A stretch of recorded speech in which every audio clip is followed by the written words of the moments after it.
What businesses should learn is that they're not immune, right? As what we're seeing now, every sort of institution, business, public, private sector, whatever the case may be, is being attacked right now by some malicious actor. The issue is business, because government so far has been slow to address some of this stuff. Business has to take up the mantle here and do something about it. Some businesses are more proactive than others. Some companies are more transparent than others.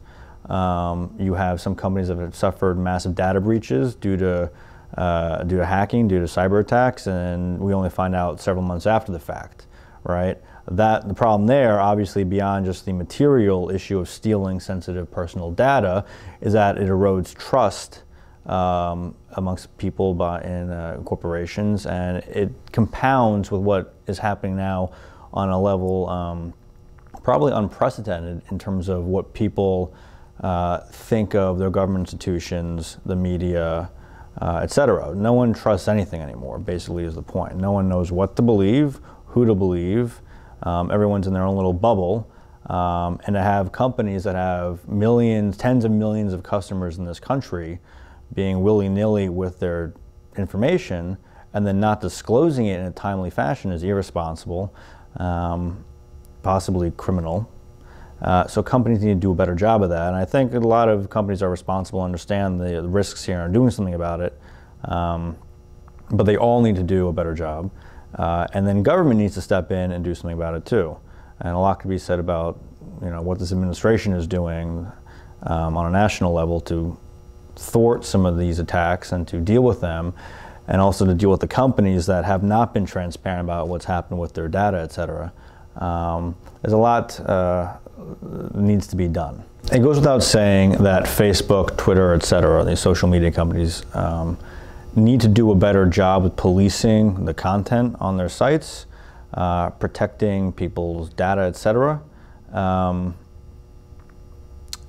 issue is how you do that, right? So there's been a lot of back and forth, a lot of talk coming out of DC, hearings, etc., about what Facebook in particular should be doing to better police the content, right? I mean, at the end of the day, I know that they would probably say otherwise, and they have. They are a media company, right? Tons of people get their news off Facebook, right? All different walks of life, all ages, races, doesn't matter where you live. A lot of people get their media off Facebook. They're not going to the WashingtonPost.com. They're not going to the Times website. They're not going to their local newspaper website. They're going to Facebook, and they're seeing what people are posting. One problem is that it's an echo chamber. You're seeing the same stuff that you already sort of believe, and it just reinforces whatever those beliefs are, so you're now cutting yourself off from other viewpoints. But then the other issue is what they're reading true, right? I mean, I hate the term fake news, but there's a lot of fake news out there. It's not the fake news that our president would have you believe, but it's like actual fake news. It's not real stuff. And how do you police that? I mean, that seems like a mammoth task. That said, Facebook is a mammoth company. It needs to do a better job, and they can't keep claiming that they're not a media company. People are getting their news from you. You're a media company. It's clear. This nation's intelligence community has said that there was Russian interference in the 2016 presidential election. By the way, it also trickled down to congressional races. It gets far less coverage, but that happened as well. The same sort of tactics that were employed against Hillary Clinton's campaign were employed against Democratic congressional campaigns across the country. There's no doubt that the Russians interfered. There's no doubt that it had an effect on the election.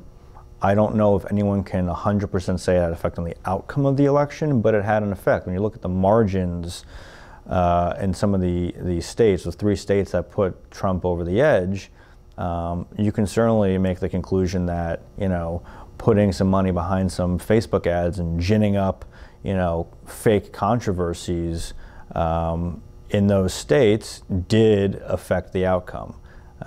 But it's without question, there was foreign interference in our elections. Our nation's intelligence community says so.